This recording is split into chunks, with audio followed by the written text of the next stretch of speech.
Welcome to Business Innovators Radio, featuring industry influencers and trendsetters sharing proven strategies to help you build a better life right now.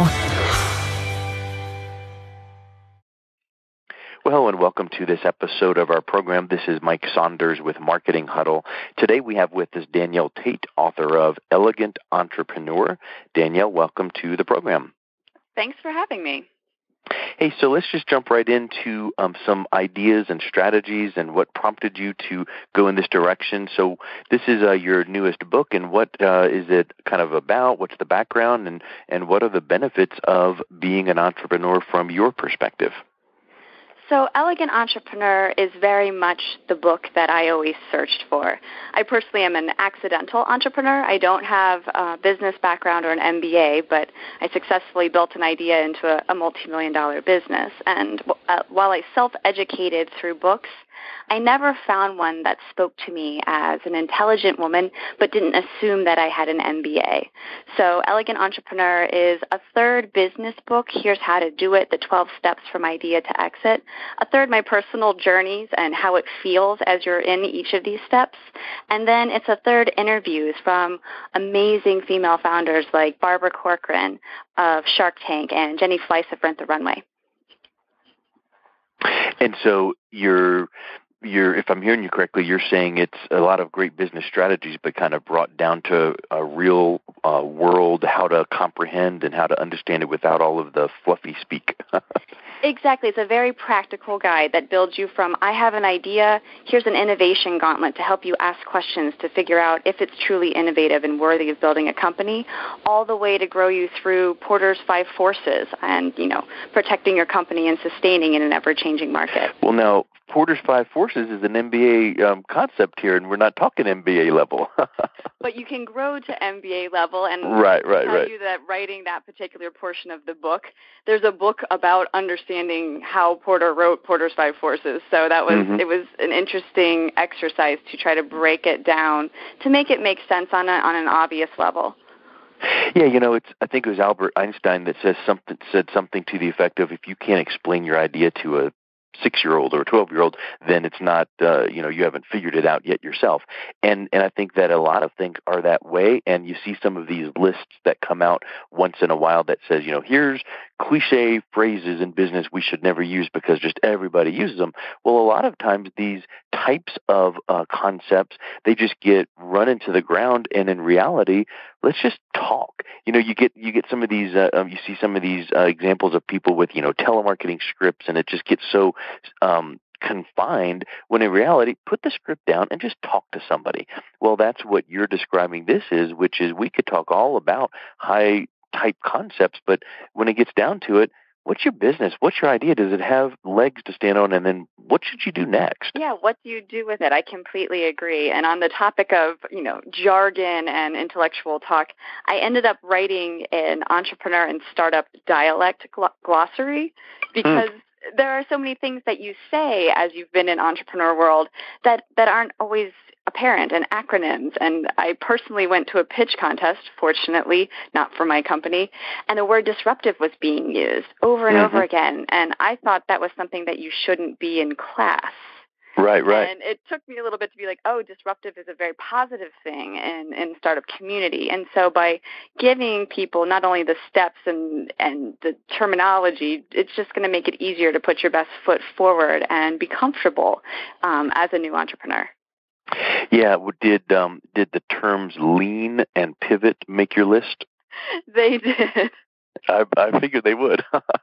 UI, UX, all of these different cap tables, things that get talked about a great deal, but aren't always common nomenclature.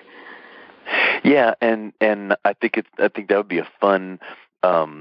If you could really build that into a fun infographic, and if you've seen those memes that are like, here's what I do for a living, here's what my friends think I do, here's what my parents think I do, here's what I think I do, those kind of fun things, I think you could really make a fun meme or infographic with some of those glossary terms because, pivot, could have a lot of meanings. And lean, lean means that, you don't have a lot of substance, but in reality, it's, getting that minimum viable product and just kind of getting it out there and then improving as you go. So how do you tell if your idea is worthy enough?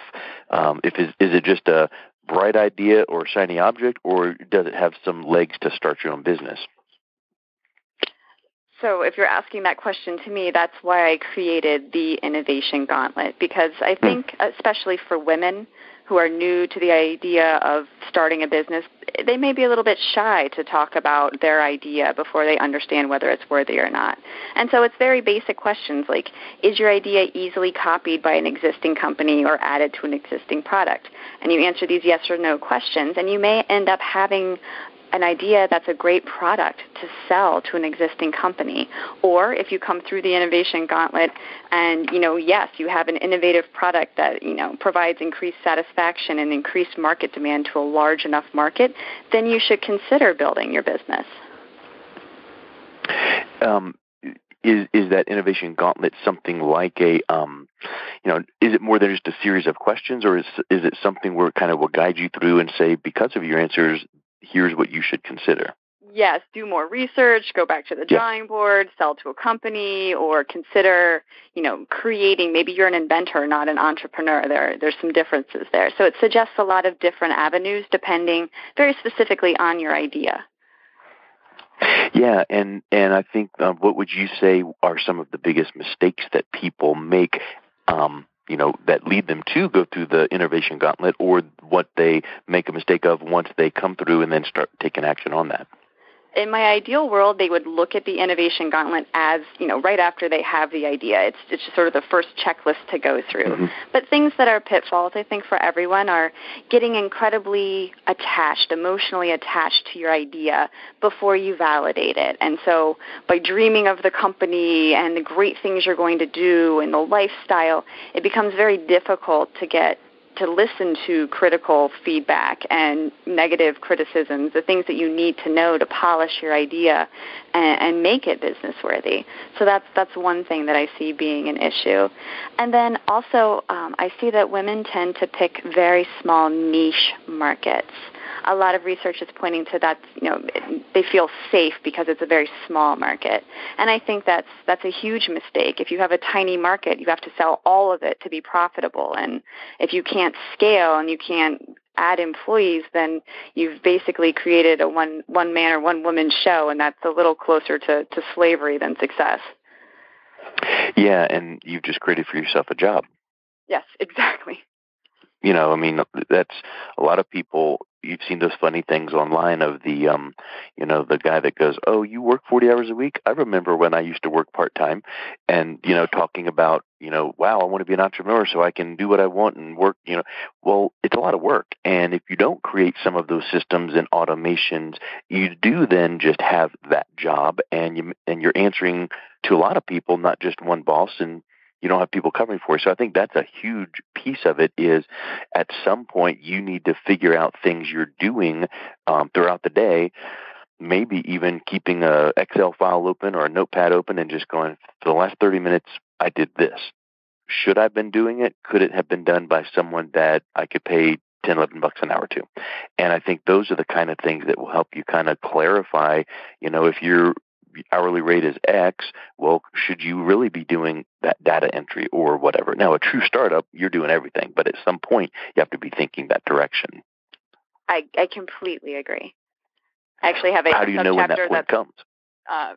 It depends on your opportunity and the size of your business, but I have an entire subchapter called Delegate Until It Hurts.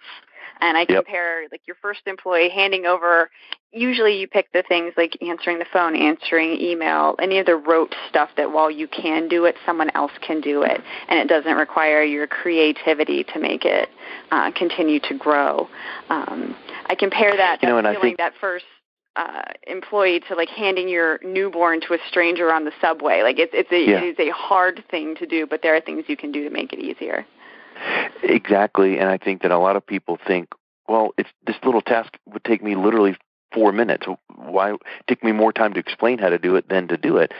I think that an element of of what goes into that is some of the studies you see on multitasking where they will make the point that just getting you distracted for 1 to 2 minutes really is about, 6, 8, 10, 15 minutes of true distraction because you broke your thought process, you got out of that rhythm, you did this little thing, you went back to it, and then kind of took you a little bit of time to ramp back up to the synchronicity that you were working on that previous task, when in reality, if you had these little, workflows or a video of showing, the next person how to do this task, because that assistant or VA is not going to be with you forever, so you need to be able to go to the new one. Oh, here's how to do this, video, bullet points. Video, how to do this, bullet points. I think that distraction and kind of getting back into the groove of things is something that people miss out on. Have you seen that as well? I have. I call it, death by 1,000 distractions. You think you're doing everything, but you're not doing everything efficiently. And if you can get over the hurdle of, handing the baby over with a big set of instructions, then you're free to do the high-level things. And I find that once you get over that initial hurdle, the enjoyment factor, like while you love what you do in a startup, like having someone else doing something so you can focus on, strategic partnerships or building the new version of the product, whatever that is, that's where the juice is, that's where the excitement is, and that's a great place to have more time to spend.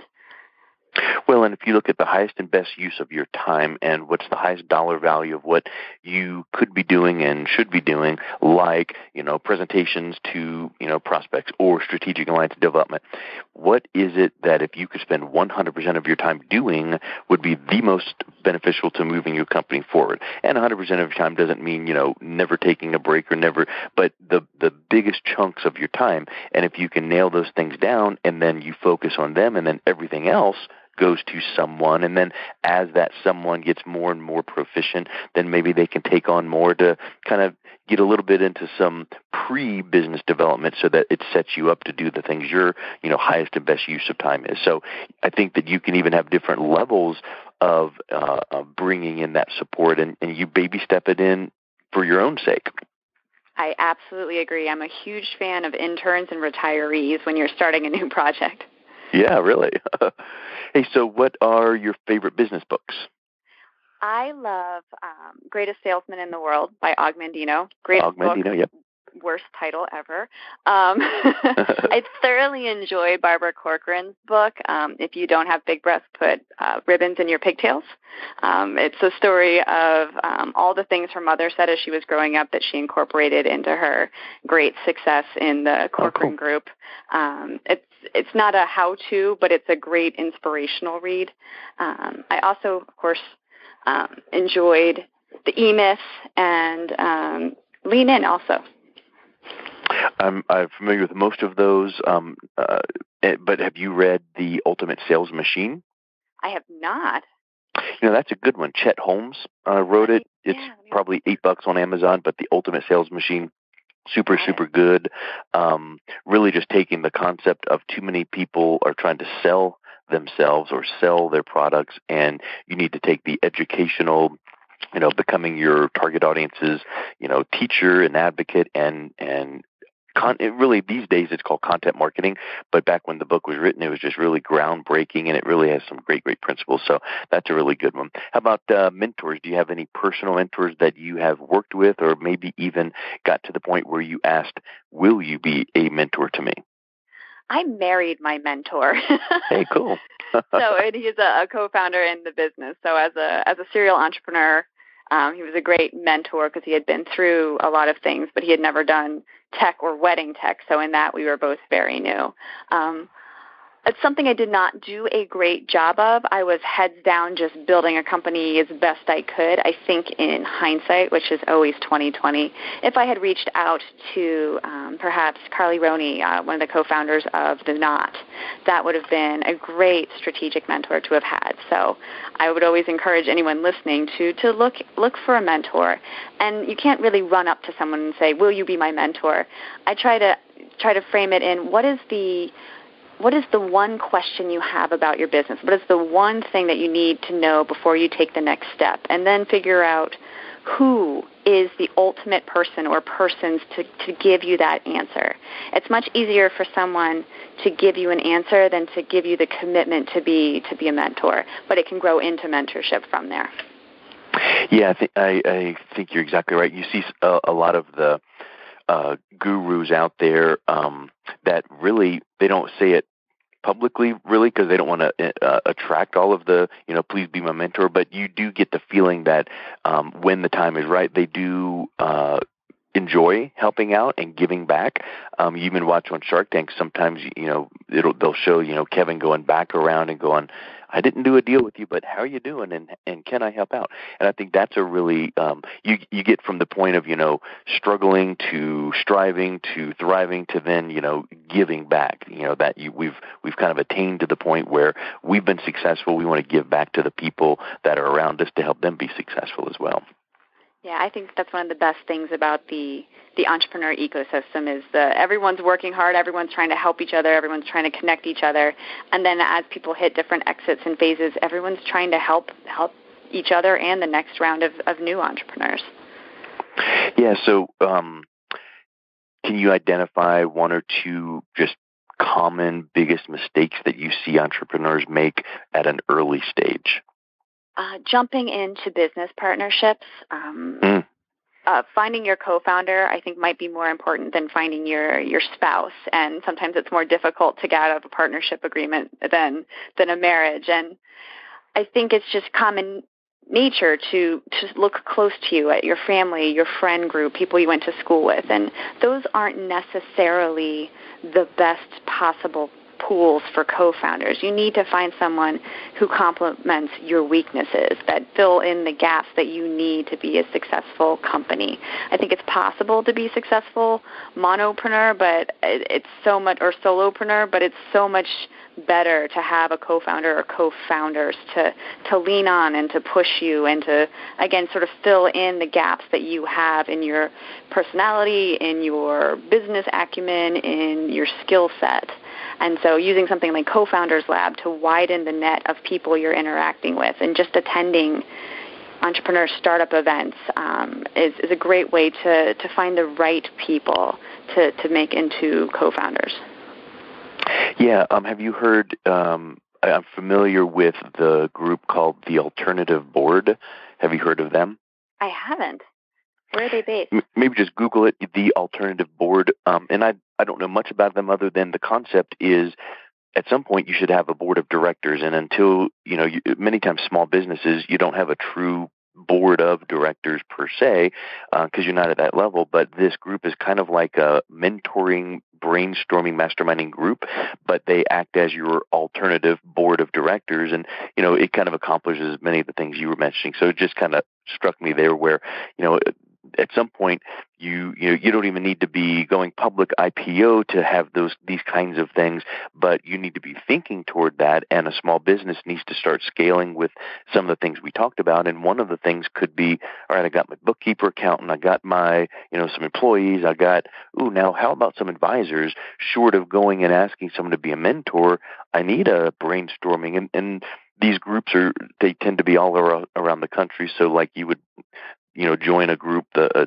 alternative board group right in your hometown kind of a deal, and then you'd meet, and they would be from your area, from all different, lines of work, but they would be able to draw from their experiences. So whether it's that or just people you've amassed that you kind of respect, and maybe you go, hey, can you mentor me? And the benefit of you mentoring me is I'm going to ask 3 or 4 other people in the area, and you kind of make your own little alternative board of directors, all from people you want to learn from and grow from. And maybe in turn it helps them out because they're going, oh, so-and-so is going to be in our group, and hey, that's a great connection for me as well.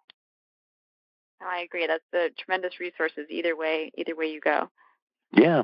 Hey, so let's wrap up with any final thoughts, and how can people learn more about you and what you do, and what are some good contact details for you? So final thoughts, I wrote Elegant Entrepreneur not because I'm overly elegant, but because elegant can be defined as a simple and ingenious solution to a problem. And the problem is there aren't enough women starting up, and those that do aren't scaling up. And so my mission with this book is to lower the barriers to entry and success for female founders. So if you're looking to keep up with me, the fastest way is on Twitter. I'm elegant_entre. The website's elegantentrepreneur.co. Books available on Amazon as a paperback or Kindle download. It's Elegant Entrepreneur, the Female Founder's Guide to Starting and Growing Your First Company. Super. Thank you so much for your time. It was great getting to know you. Thank you. Have a lovely day. Thanks for listening to Business Innovators Radio. To hear all episodes featuring leading industry influencers and trendsetters, visit us online at businessinnovatorsradio.com today.